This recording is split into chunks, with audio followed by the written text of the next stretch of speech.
We are live. Morgan, are you with me? As best as it can be. Welcome to the Worst Golf Podcast. Everybody wants to be the best. We strive to be the worst. When a bad take is necessary, we'll be here to share it with you. I'm your host, JB, and with me is Morgan. She'll Hey. spend most of her time off camera. Maybe not today. We have a lot of stuff to cover. She's going to keep me in line with all those buttons in front of her. Before we get started, make sure you subscribe to whatever outlet you're watching this or listening to it on. It helps us way more than you know. Morgan, we got a busy show. Yes, we have a lot to talk about. A lot to talk about. THPers asked a lot of questions, but I want to kick this off with, at the end of this show, probably a couple hours after that, we have a big contest coming up. Mm-hmm. And I'll get into the Granddaddy that kicks off on Monday in a couple minutes, but we have a Granddaddy contest coming up where even if you're not there, you should still be able to win. Don't you agree? Absolutely. So we got a lot of ways you can win during this Granddaddy, but the big contest that's going to kick off today is it's simple. You're going to pick who's going to win, THP or Callaway. History says Callaway. It does. But this team THP thinks they're going to shock the world, and I'm for it. I'm totally for it. So the winner is going to get a Rogue ST driver of their choice. They can have any model they want. That's pretty awesome. We're fortunate to have each of the heads here. A shout out to Danny Lee at US Team Mamiya who supplied these. But you're going to get to win whatever head you want by picking who's going to win. And then out of those winners, quote unquote winners, we'll randomly select somebody who picked right and we'll send them the driver of their choice. I like it. So I saw some people comment on the quarter zip I'm wearing. It is the Hideaway quarter zip. I have a few of these that I've picked up along the way that I bought at their pro shop. But this is the Granddaddy week. It is. I mean, it's not. Next week is. Yes, true. And because of that, we won't have a show next week. We have a lot of content coming, but we're going to skip next week's show. Wouldn't feel right to record one with the middle of the matches going on and everything else. Yeah, I would agree. Maybe we do one on Saturday, but I doubt it. It's going to be, we're going to skip a week. Yeah, and I don't think you're going to have time to do one while you're there. I see Austin Tudor in the chat, and I want to shout out to him. We've been texting for a while over the last couple of days, but he's going to help me out on something that's pretty cool that we'll share at the proper time. But we got an interesting question this week on why is it called the Granddaddy and where did the Granddaddy come from? And I want to touch base on that because we've shared it before, but I don't think I've ever gone into too many details. I don't think you have. We were around, and we were working with TaylorMade Golf years ago and a gentleman there by the name of Harry Arnett. Mm-hmm.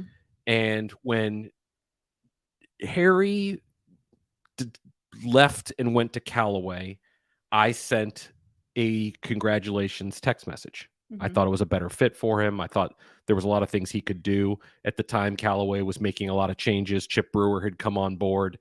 And I just sent him a congratulations text message. Nothing more, nothing of it. He responded back with glad to see it, saw the growth you guys have done, super proud, that kind of thing. Because we had worked with him a few times. And I wouldn't be doing my job if the following week I didn't send him a proposal of sorts. Mm-hmm. And that proposal included doing a small event. At the time, we were doing some THP events, nothing like we're doing now, obviously. But we were doing some stuff that were a lot of fun. They were kind of revolutionary in our space. We're not naive to think that we are changing things globally, but in our lunatic fringe kind of core golfer space, we were doing some pretty neat things. And Harry agreed, and he loved it. And he said, let's hop on a call a couple of days later. And I remember my office was that little nook, remember, in the little place we were in? I don't know. I didn't really have an office because you were handling all the prizes and shipping and financials and stuff like that. I just needed a desk.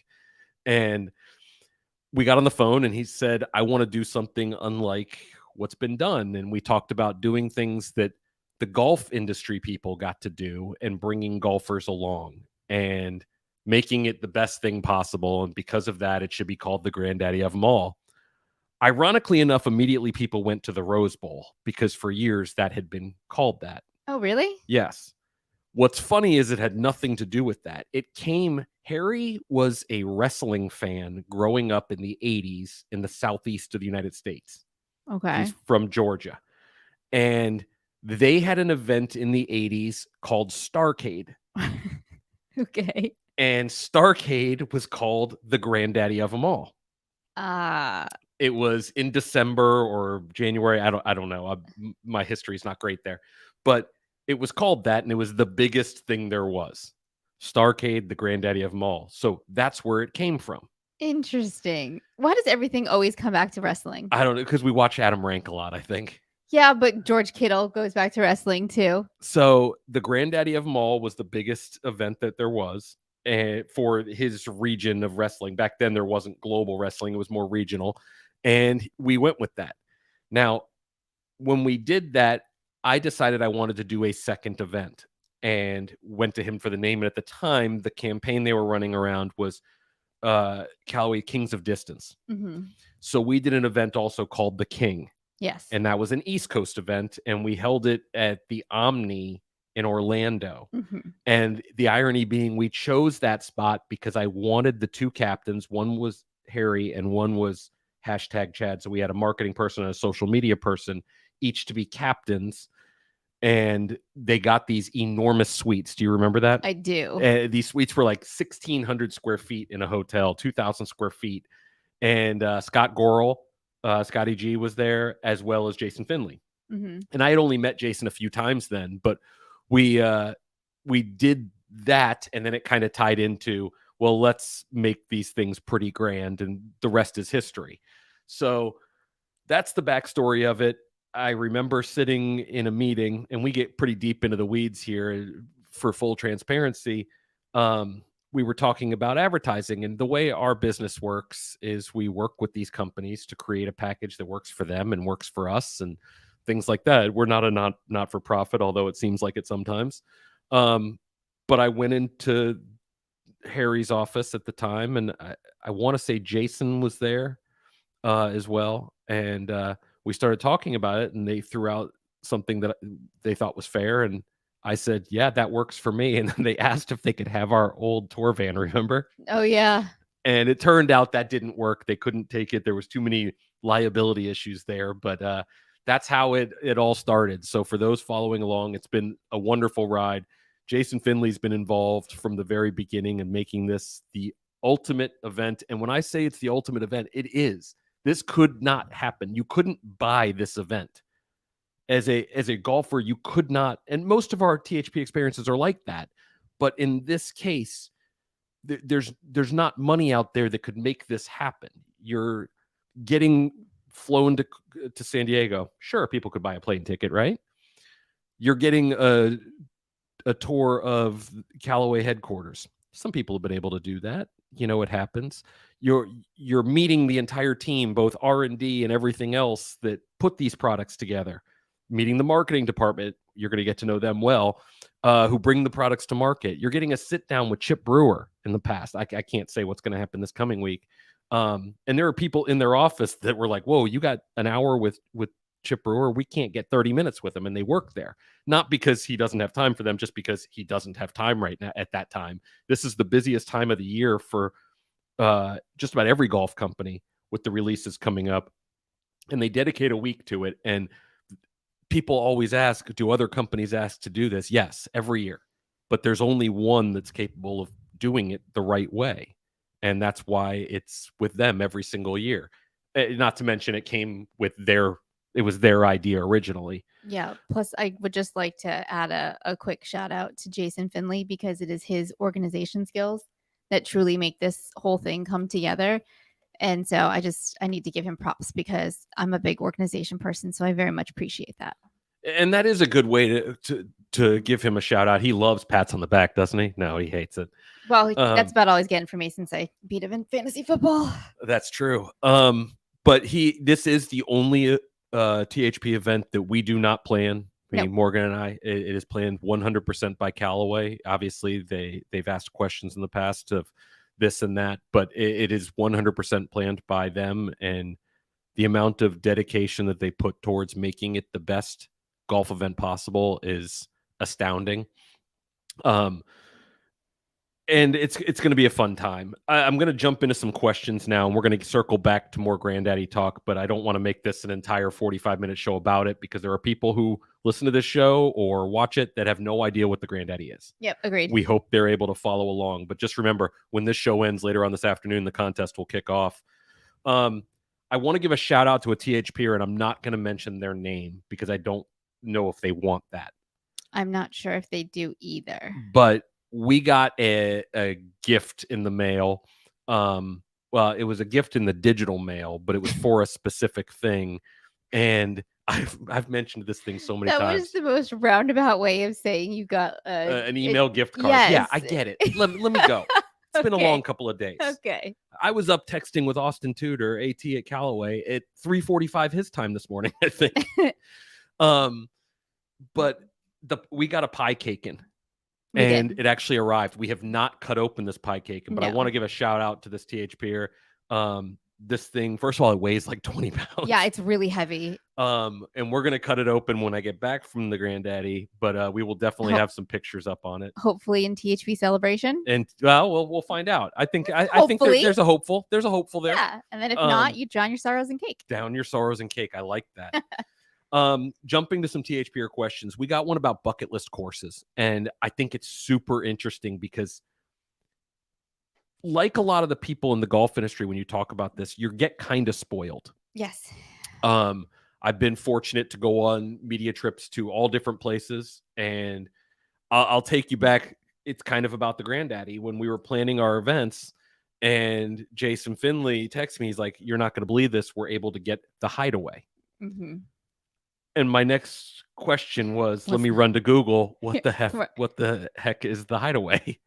You learn about hidden gems. And if you're in California, a lot of people have heard of it. Palm Desert, definitely. But outside of there, many people hadn't. And when we first announced that, I remember Ryan Hawk was the captain that year. And Ryan said, like, what's the Hideaway?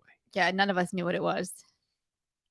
Excuse me. And then you start looking it up and you're just like, holy shit, holy stuff. That's amazing. So my bucket list courses are a little different because in a lot of ways, the Hideaway spoiled it for me. Mm-hmm. Not because it's the greatest golf course in the world. It's pretty awesome. It's gorgeous. Not because of just its beauty, but because of the service involved. Yes. And not because we're guests visiting at an event. It's the level of service from everything. When I think of bucket list, I want beautiful conditions, fun layout, but for club atmosphere, we want social activities. We want a nice staff. We want a staff that stays, these things that aren't always common, and a level of service. And the Hideaway does that, but there's a course, and this is terrible for me to say, I turned down playing it a few years ago, which is part of the Discovery Properties called Gaza Ranch. And Jason Finley's not listening. Otherwise, he would laugh at me because he invited me to play it a few years back when we did an event at Coeur d'Alene. And it's truly breathtaking. I've been to Gaza Ranch before, but I've never actually played the golf course. And it's one of the most beautiful places I've ever been. That would be my bucket list. Complete. Okay. What's it called? Briggs Ranch was always a bucket list course. I'm going to get a chance to do that one multiple times next year. A lot of the Dormy Network courses weren't bucket list until Dormy took them over, but that goes back to my level of service thing. Right. And didn't you just have to turn down a pretty impressive course? Yeah, I did have to turn down a pretty impressive course, but I have played Oakmont before, so that one's a little different. Okay. Yeah, the top of my list of the bucket list is Gaza Ranch, and I'm hopeful it'll happen one day soon. Next THPer question. I'm going to have you go first with this one. Somebody asked us, what is the worst fast food? And we are switching gears quickly here. What is the worst fast food places that locals actually love? And we have different answers. Yeah, and mine's pretty obvious. I think I've made it very clear throughout the years, my disdain for In-N-Out Burger. It's disgusting. It's super gross. I do not like it. You've actually been sick from... Yes, I've tried it twice. I got very ill. So there's somebody in the chat offering private photos. Oh, how exciting. Yeah, Girls XYZ. That's pretty sweet. Wonderful. I think we've reached big time. Yeah. So that, I mean, it wasn't even a thought for me. As soon as that question came up, that was my answer because I truly hate In-N-Out. Mine's different, and I'm not a huge In-N-Out fan, but it's fine. It's gross. It is what it is. I get it once when I'm usually in California. Sometimes, And you they're actually made you sick once. I won't get into that story, but you did not feel well at all. I was very ill. Mine is Whataburger, and there's nothing wrong with Whataburger, but people talk about it like it's good food.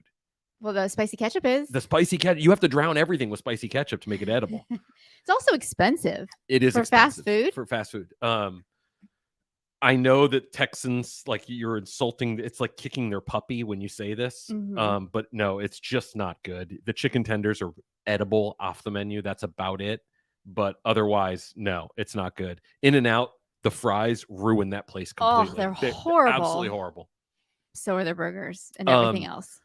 Since we're ranting, I think it's probably time for you to jump right in to Get Off My Lawn, because it's kind of a Get Off My Lawn Florida man segment all in one that's truly amazing. Yes. Okay. So this is a combo one because I can't, like, I heard this story yesterday and I just don't even know what to say because this woman needs to get off my lawn because she's ridiculous. So a Florida woman sues Kraft for $5 million, saying Velveeta shells and cheese takes longer to prepare than packaging claims. Yeah, that's right. She's literally suing them because she says it takes longer than the 3.5 minutes that it says to do.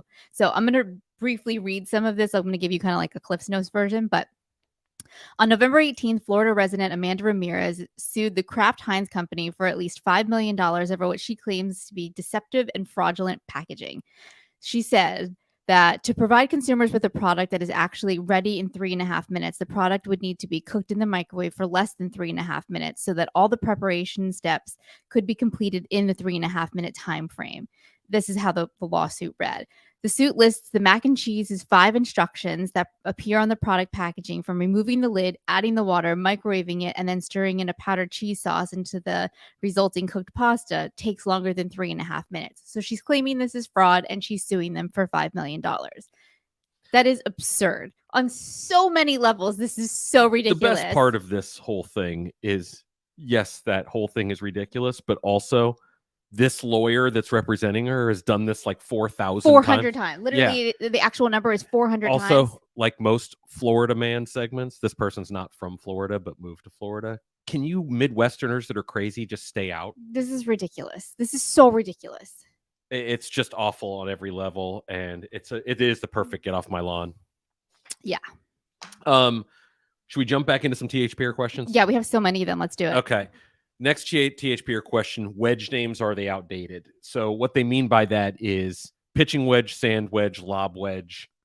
Do they need to just go away and we just either go by degrees or come up with a different name? Pitching wedge being a 10 iron. I'm a big fan of 10 irons, by the way.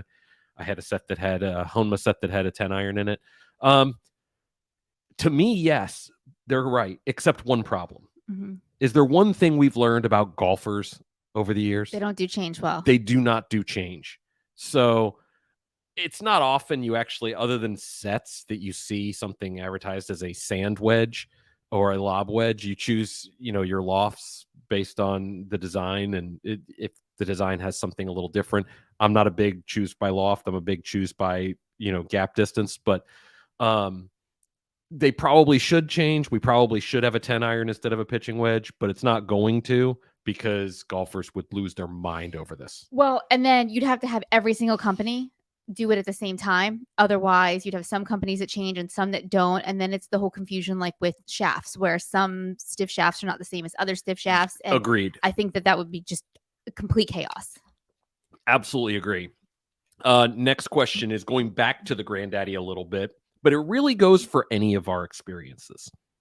Somebody asked tips and tricks for attendees and followers. So for using the Granddaddy as an example, since it's next week and that's what somebody asked about, I'll give you some tips that I think are often misstated. The first is, you always hear act as if. In this case, don't act as if, because there's nothing to act as if like. You're most likely never going to go to Callaway headquarters again. Obviously, it's possible, but you can get in twice. It's happened before. but it's not probable. You're not going to be able to play the hideaway a bunch of times. Be amazed. It's okay. Thank people. Be nice. The only rule is, what's the rule? Don't be a dick. Yeah, don't be a dick. There's always one. Yeah, don't be that one. If you're at a THP event, you're at that first dinner, and you're looking around the room and you don't see a weirdo, it means you're the weirdo. It's very simple. Okay, I'm not sure that I would have used those words, but okay. Well, it's true, though. We always have one, and that's cool. There's no quiz to get online. We're going to get it with somebody who's a little different. Weirdo doesn't mean bad, just means different. Sure. Okay. But yeah, so if you're an attendee, embrace it all. Enjoy it. Know that it's unlike anything you're ever going to be able to do. And that goes for every one of our experiences. Austin Tudor just wrote, I'll be the weirdo. Well, there you go. AT is not a weirdo. And he's been a great addition to this and to Callaway in general. He's a THP event legend going back, but he's a good person, and he'll make sure that everybody stays in line and has a good time. Now, for the followers, it's a little different. What would you say the number one thing to do is? Well, first, I want to add that the biggest thing is to just have fun. If you are playing the worst golf of your life, who cares? Pay attention to your surroundings, realize where you are, and just have fun. Just enjoy the fact that you get to be there, and the rest doesn't really matter. Real quick, I wanted to go back to something I read in the comments where someone said most people from Florida aren't from Florida. And the actual number, because I just read this today, 36% of people who live in Florida are actually born in Florida. So they really aren't from Florida. Anyhow, I just wanted to add that. As far as people watching and following along, the biggest thing is to just engage. Ask questions, engage. You might get like 7, 10, 12 pages behind. Don't worry about it. Just, start in where you were. You can always go back and read later. And then don't get frustrated too. Like if you ask a question, it doesn't get answered. It will get answered. They're just sometimes super delayed. But just have fun, enjoy it, and then think about, hey, maybe that could be me next year. And I'm going to add something to that. Sure. So for the participants, along with being amazed and taking it all in, realize one thing. There isn't a person following along that wouldn't trade places with you. If they're taking the time to follow your trip, make sure you go back when you have some downtime, whether it's in the hotel at the end of a day or whatever, and make sure that they are noticed. Does that make sense? Yes. If they have a question, make sure you can get that question answered. And you want to make sure. It's the same thing I said to this Granddaddy team. We had the GOAT Cup earlier with Austin and Jason. Jump in there. You're going to another Callaway event. Jump in there and let these guys know. This team, was a little busy, but make them know that they're appreciated so they reciprocate. It's not every day you're going to follow somebody's golf journey online. It sounds horrible, like when you think about it. Right. And then when you actually follow one, it's awesome. Mm-hmm. I'll find myself being at the course with this team, reading the thread instead of looking around, because it's just a cool thing to follow. So if you're an attendee and you're lucky enough to be there, remember there's people following along, and make sure that you get a chance, when you get a chance, whether it's the bus ride or you have 15 minutes down in your hotel, to go back through a few pages and just see what people are asking. They may have a question or they may have a suggestion that could help you on the trip. Yeah. Oh, and I'll add this. If you are a person watching and you have a question for a specific person, tag them, because then they can go back later and see that they've been tagged to specifically answer a question. Good call. Thanks. Next question's for both of us. Yes. Who does the driving in our house and why? I'm already pre-annoyed at this one. I do the driving, but I always tell her she can drive. No. Let me get this. Let's just get this straight right now. Okay. It only took like 2 times. I'm driving. I have a flawless driving record. Wait, you've been pulled over many. You just cried to get out of it. No, I've been pulled over twice. And cried to get out of it both times. Not intentionally. I cried. It was natural. Yeah. It was truly natural. Uh-huh. First of all, the first time I got pulled over, my mom was with me, and she laughed hysterically while the cop was interrogating me. Over then. No, I ran a red light. She told me to go. I followed her directions. She said, go, it's okay. I get pulled over. She's hysterical. I mean, she is laughing so hard in the car. And the cop is like, is everything okay? And I'm crying. I mean, I am literally like bawling, because I'm only 15, so I don't think I'm ever going to get my driver's license. So now the cop is laughing. My mother is laughing, and I'm crying. It was a horrible, traumatizing experience. Anyway, the couple times that I have driven, he's backseat driver, and then tells I'm in me the what front seat. You can't be a backseat tells driver me from what the a front terrible seat. driver I am, even though I'm doing everything That is fine. not true. So I just don't drive. So much so that whenever I've gotten a new car, he drives it home because I don't even want to deal with being the person to drive and then have him say something. So I just choose to not drive with him in the car. The people out there know the truth. Yeah, I'm sure they do. I don't know how to follow that up. Yeah. We got another question that's pretty interesting. It was the easiest first time event planning. And I didn't really know, because most of the experiences we've done over the years, nothing's been easy about planning them. But I wanted to go back to companies, like, working with them to put it together. It's probably one of the Callaway events. It was but most of the companies, like when we pitch them an idea, they're in. Wouldn't you agree? Yeah. Okay. So I kind of read this backwards or differently, I guess, because I was seeing it more of a like what was the easiest for us to plan, not Maybe it was. So I would say with True Blue, because that was the first time that we had like everything like all on property. So I would say lodging was kind of a pain. But Yeah, like, lodging. That's why I discounted that one, Yeah, because lodging you had to go to a different location. Yeah, but we didn't know that at the time. So actual planning, we didn't realize that. So like as far as planning the food and stuff, it was all one person that I worked with. So that made it really easy. So for me, I would still say that was the easiest one, but I do agree that the lodging has always been screwed up there. When it came to the easiest to plan now, obviously the Dormy Network has helped us with that. And I'm going to go on a rant here, but the reason being is if you dream it, they'll do it, is kind of the way it is. You know what I mean? Yeah. We can come up with anything and yeah, it can be done. But literally 10 minutes before we went on the air, we got an email from Dormy Network saying their rates are going up, and not just a little bit. No, like they're going up a lot, and I'm pretty pissed about it. And they're going up enough to where I got an email or a text message from another member saying, "Can you believe this shit stuff?" Sorry. It's a lot. So we're sticking with it, but it's not something we anticipated. No, I'm not happy. THP question: what's the best way to cook a turkey? Smoked, fried, or I saw this cooked, question. and then regular or spatchcocked. But to me, it really depends on how you're cooking it. So, for instance, if I'm doing a smoked turkey, I want the whole turkey. Or frying it. But if we're cooking a regular turkey, spatchcocked is the way to go. I would think smoked you could still do spatchcocked, but I would say anything except frying. I think that spatchcock is going to be the easiest way to do it. Otherwise, you would do the whole turkey for frying, but I'm never going to fry a turkey because I will definitely be the person who blows it up somehow. I love all the memes that have come out for Thanksgiving, like ready to cook, and they have the fryer in the middle of their kitchen with the propane tank. That's always so great. Somebody asked about Dormy out of the blue. Yes, we didn't have any idea. I assume everything in golf is getting more expensive, so you kind of brace for it a little bit, but yeah, we had no idea. It just came as an email, and it is what it is. Well, part of the problem is that they had already raised the prices halfway through the year. Not all properties, but yes. Yes. So then to see an additional increase was kind of, what's the kind word for this? Disheartening? Yeah, it was a little disheartening. Okay, we'll go disheartening. Dex Jeter in the comments said LDEX is the worst passenger of all time. Believe that. I totally believe that. We're going to jump into your recipe of the week. Oh, okay. So switch to you. Yep. As I get up for a second. Okay. This is a kind of unique one.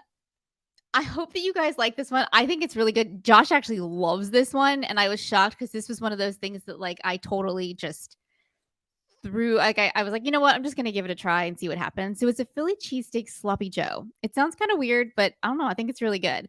Okay. So it calls for ground beef, and I know usually I tell you guys like, oh, you could switch it for ground turkey or whatever. I've tried it with ground turkey. It does not taste as good. You have to use ground beef. Probably could use ground bison, but I don't recommend doing it with turkey. But and then you can add whatever you want. Like, so if you want to do it like a traditional sloppy Joe, you can do the peppers, or like a Philly cheesesteak, you can do peppers. By the way, for everybody listening, this one's really good. Yeah. He hates peppers, so I have to leave them out. But instead, I'll use mushrooms in there and then some onion. And then it's literally just steak sauce, beef broth, and that's it. And then you just cover it with some provolone cheese at the end. It takes no time to make. It's super easy. It's really delicious. You can kind of use whatever kind of vegetables you like in there too. I do think you could probably add marinara to it also if you like doing the cheesesteak with the marinara. But I think it's good just as is. But again, don't use turkey. I mean, you can, but I don't recommend it. Shout out to Walker at Mizuno. He literally emailed me while we're on here to say that our caddies are outdated. Were those not the new ones? No, these aren't the new ones. He's sending a couple others, so be on the lookout. We're going to give away a couple of the new ones to THPers on one of these episodes. So shout out to Walker. We got a question that kind of relates to recipes. So I wanted to jump to that. Yeah, I can always talk about food. How many days later are leftovers acceptable, which is perfect for, excuse me, this conversation fresh off Thanksgiving? The answer is 4. That's not a question. See, I said 3. No, the answer is 4. It's an actual like USDA, whatever. Nobody 4. listens to them. Okay, well, the answer is 4. You're listening to Big Condiments and stuff. Big Condiments. So wait, it's all marketing. So not honey mustard then? Well, that's a dressing. Right. Yeah. But no, I'm a 3-day person. She's apparently 4 days. It also depends on the food. You know, sure. Like you can get away with some things, but not everything. It's still 4. It's 3. Somebody asked this question that is super interesting. What outside of balls and clubs will make waves next year in the golf industry? And I put way too much thought into this because that's right. Here we go. It is catsup. Stop listening to Big Condiment and Heinz changing the name to ketchup. Okay, let's get to that right now. But it's hard to answer without giving away things. So I'm just going to say 2 things that I think you guys should be paying attention to. If Austin's still listening, I hope he covers his ears for this one. There's Bag Boy has a new bag coming out that's pretty awesome.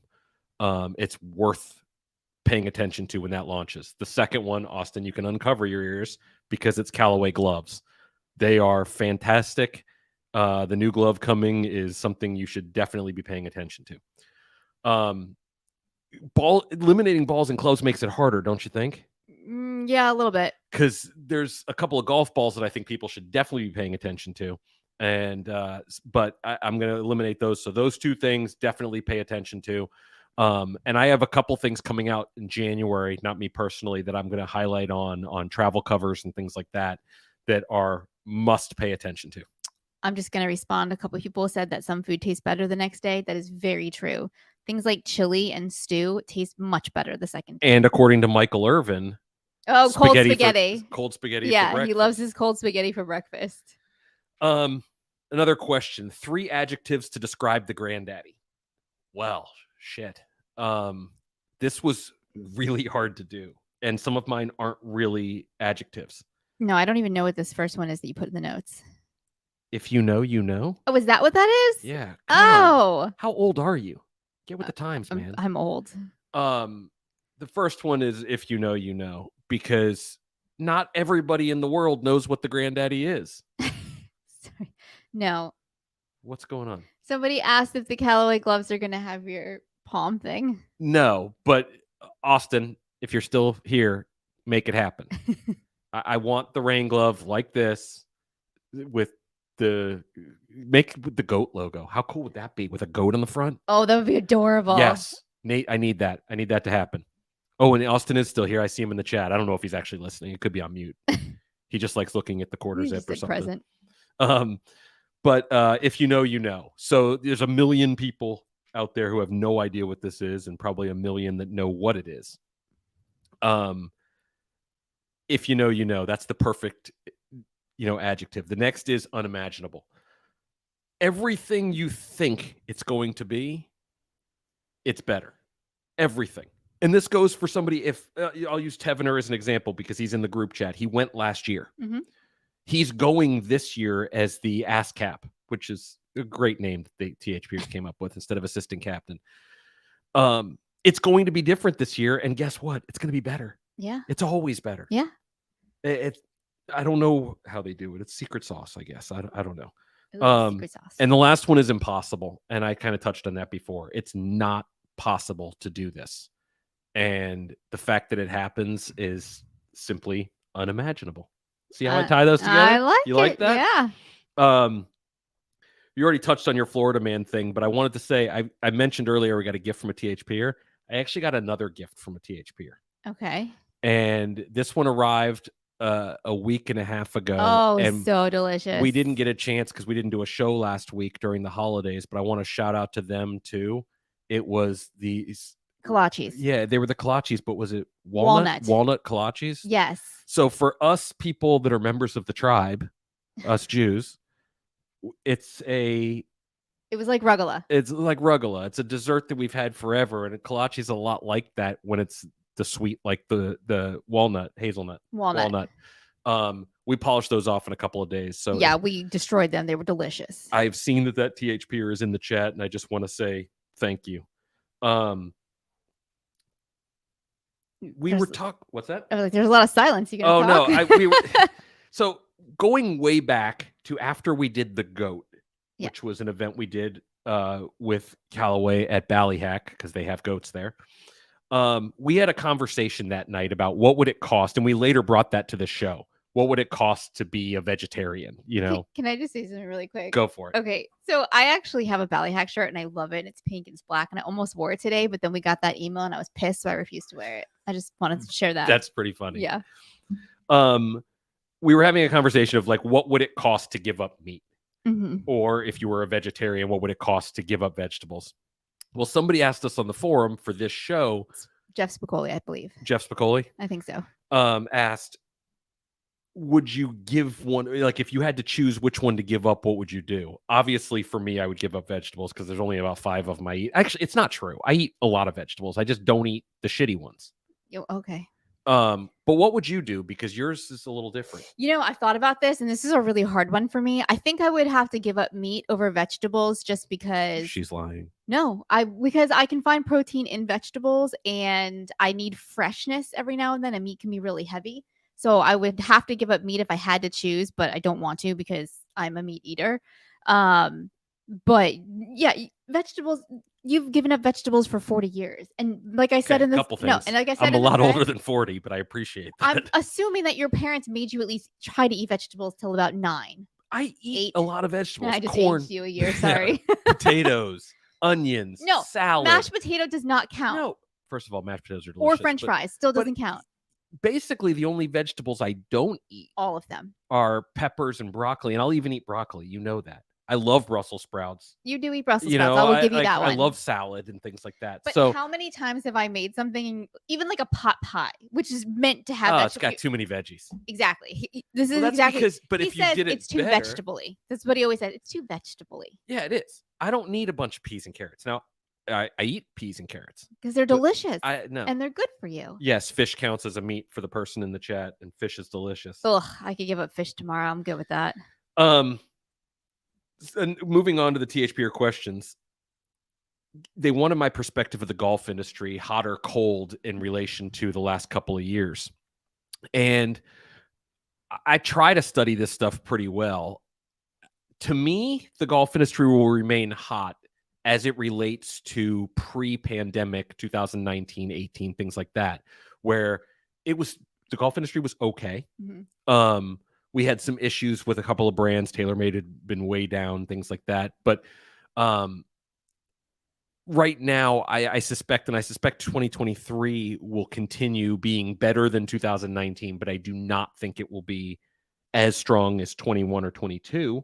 No. But, that's kind of with everything. I don't think it's possible to continue on this upward trajectory. Now, there's some caveats to that. There are brands that have positioned themselves pretty well. Callaway won with Topgolf, mm-hmm.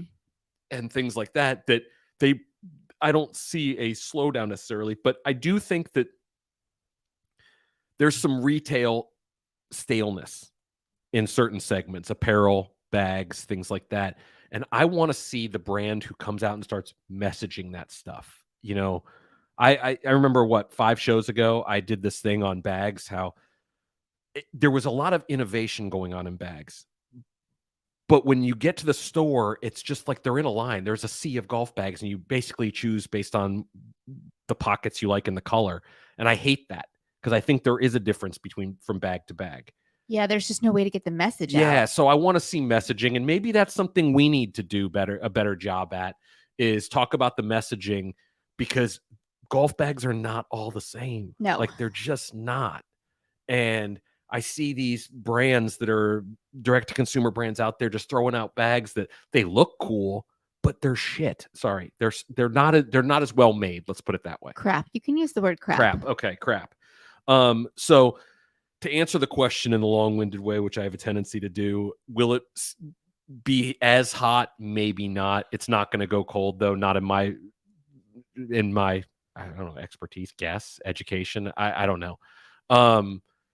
So I don't think we're having the same slowdowns in a lot of sections as we are with stuff getting over here, but there are some. I don't think it's incredibly secretive that a lot of tech stuff comes out of Ukraine. Yeah. And that can still be have a delay involved. And there's some other stuff that's out there too, like, different brands have changed hands. Sun Mountain is now owned by a private equity firm. They built some really quality stuff for a long time. Will that continue to be quality? Those are the questions you need to ask yourself. But I hope that the industry stays strong. There's a lot of really good people working in it. And I think that we have some really, really good products coming. And we've talked about this, and it's really hard to talk about. And you were with me during the presentations, and stay excited about all these products when we can't talk about them yet. Yeah, that's true. But this is, from what I've seen, which I would say is most of the stuff coming in 2023, this is the most complete year for golf equipment I've seen, with some really, really good stuff. And I hope people get a chance to try it. I'm not telling everybody to run out and buy new clubs. I understand that the cost of clubs is expensive, but it's definitely worth trying. There's some stuff out there that is just incredible. With true tech innovation, not just, yes, like, we're not just rehashing the same thing, like actual real tech innovation. I saw somebody mention on here that they bought a bag and, they keep their bag for 10 years or whatever. And I'm like such the exact opposite. I like new bags all the time. You beat the crap out of your bags, I though, do, too, because of the travel. Yeah. So I had a conversation with Austin about a new bag, and I saw a preview of what the Granddaddy guys are going to get for a golf bag. Mhm. It's pretty awesome. I saw it. Oh yeah, you did see it. Yeah. They're pretty awesome. So jumping to another THPR question, this one you could probably jump in on this too, because you've done this in the past. Okay. When your putter, and we're totally changing gears. We're all over the place. Somebody said they love their vessel bag. I'm glad you've had luck with it, because I've gone through 3 of them and none of them have been worth a damn. The piping gets all torn up and everything. Don't even get me started. When your putter goes hot and cold, what do? You get a new putter. Is that your thing? Yeah. So it's always the equipment's fault. I tend to agree with you. And we have a few putters here, so I'll usually swap it out for something else. And I tend to go back to the same style, because long before THP, I was playing a number 7 style. When things go bad, I go back to a number 7 style. But it's interesting. I'll let you jump to yourself, because you were going to add something. So I'll go a step further. You don't just change your putter. You can drastically change your putter. So, like, I remember I was playing the 8802 because I freaking loved that thing, because it was so small and just double-sided. Like, it was just so cool. I loved that thing. I couldn't puff a crap with it, though. So I went the complete opposite and went to a spider. Do you remember that? Was that a spider? Oh, it was a spider. And it was like this big. The thing was as big as my head. It was massive. It was like the original spider. It was the original one. It was like a metal detector. Yes, it was freaking huge. So that's what I'm saying, is like, you just don't make a small change. You make a big change. I have these weird moments where even if I'm putting well, I'll be thinking about putting, which is super weird to begin with, obviously. And I'll see in my head, I felt like I was doing that thing for the guy from Psych, he's... Oh, like faking his little... where I see a style and it'll make me switch to that style. Is that weird? No, I don't think so. You had a premonition. Yeah. So I'll make a switch and then always end up with my beat to heck number 7 that Sean Toulon did green for me. I always end up back with that putter. I don't know what it is. Is that the same putter that you've had since we've met? No, I had a different number. It was a number 7 white hot that I used way back when. And when Odyssey released O-Works, which was a different face, I really liked the sound of that one, so I switched to it. That's right. What's funny is I actually like the current white hot sound better. I just haven't found the right one, and it's not green, so I've kind of kept rolling this one. Couple more things I wanted to get to. We mentioned on the last show we have a new sponsor. Yes. We can't give that up yet. We're waiting on a URL, but it's a good one, and we expect THPers will like it, and if they don't, they should like it. We mentioned the Granddaddy is next week. Obviously, we've mentioned it a few times. When this show ends, after you like the video, make sure you go and enter the contest when it comes up. We want you guys to win a driver if you're not in it, and the Rogue ST driver is fantastic. So we want you guys to win it. You look like you're about to add something. No, I was yawning. Sorry. Oh, okay. Off Course is coming tomorrow, and it's got Dean on there. It's a really good show. You're going to want to listen to that one as well. And finally, if you have a dog like this one right here, he hasn't gotten up this entire show. No, he's kind of sleepy today. Make sure you jump onto BarkBox. If you go to www.barkbox.com/THP Golf, you get a free month. So make sure you jump into that. And for myself and Morgan, that's it this week. And we're not going to be here next week. So make sure you stay tuned for when our next show is going to drop. Bye, everybody.